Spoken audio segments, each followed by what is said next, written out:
Hello, everyone. Welcome to the People's Bureau. Geopolitics today. I want to talk about the Israeli strikes on Doha and Qatar. I just have some opinions on it.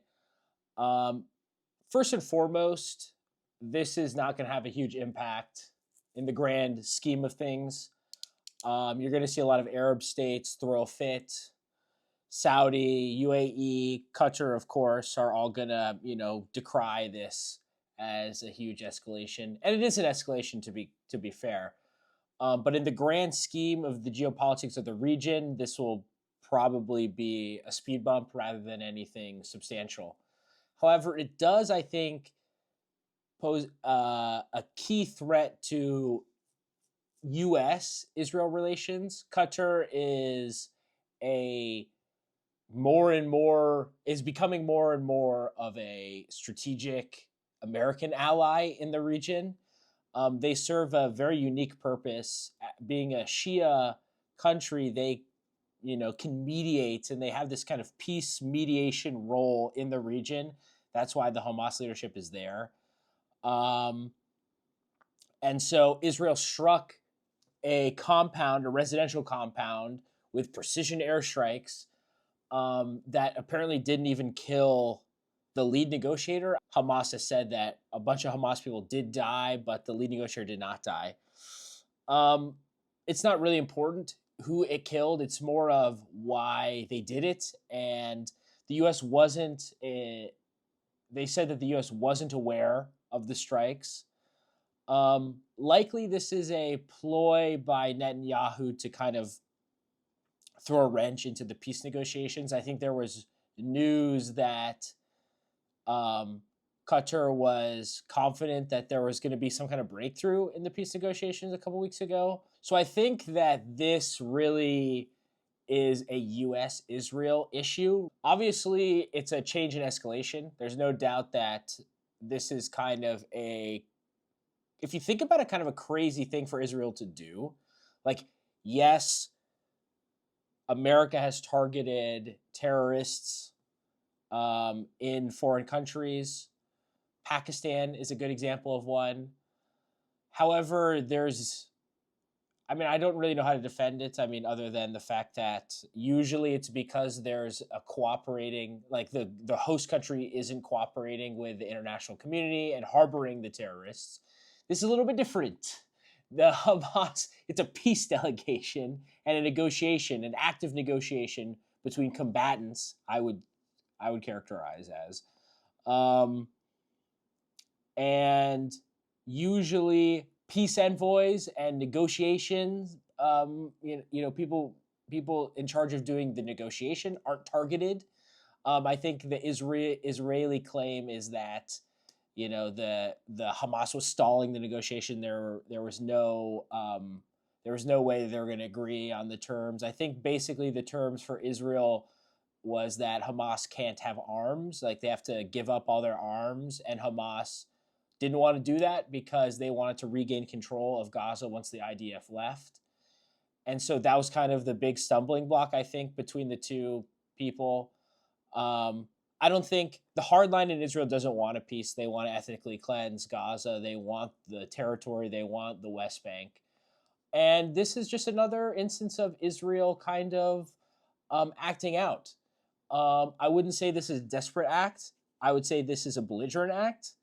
It is the blatant, it's a blatant violation of another country's sovereignty. You can't just, I say that as a U.S. citizen, but it feels like you can't just go in and bomb a peace negotiation because it's not, moving fast enough or not giving you the result that you want. So I think the key takeaways are likely not a huge deal within the region. I feel like the Arab states will move past this. This is a kind of an FU to the U.S. It's like it's a U.S. ally undergoing peace talks of a deal that the U.S. really wants.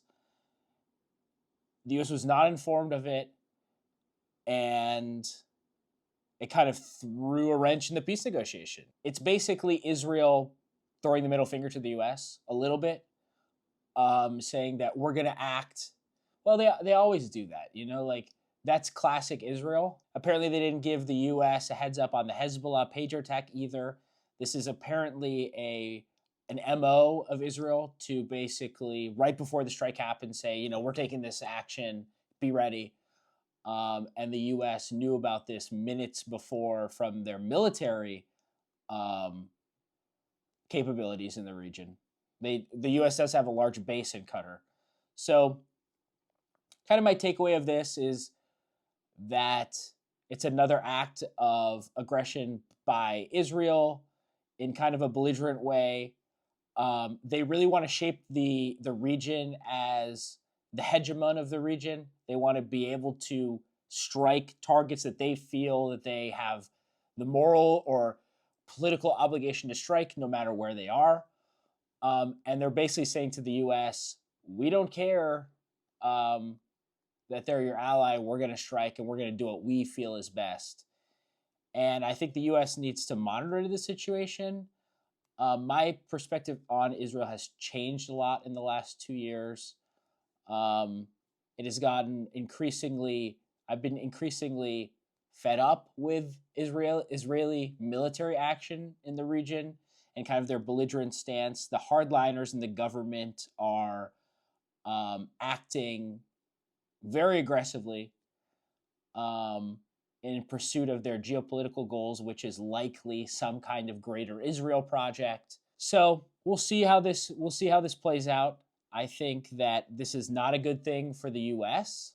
As a U.S. citizen, I feel that more and more the U.S. and Israel are decoupling or de-aligning in their strategic goals. So this is my take on the situation. This is pre-Trump announcement. Apparently, he's going to make a speech about it soon. We'll see what happens with that. Maybe a strong condemnation of Israel. I hope it's more than that. I hope we have so much leverage in this situation. That's what I understand. Like the U.S. has so much leverage in this situation. Why don't we use it? This is obviously not in America's interests. We want a peace deal between Hamas and Israel. We want a stable Middle East. Qatar is our ally.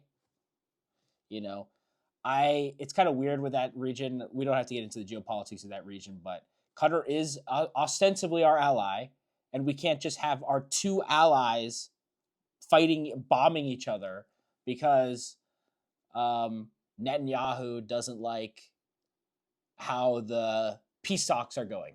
So we'll see how it goes. Bye.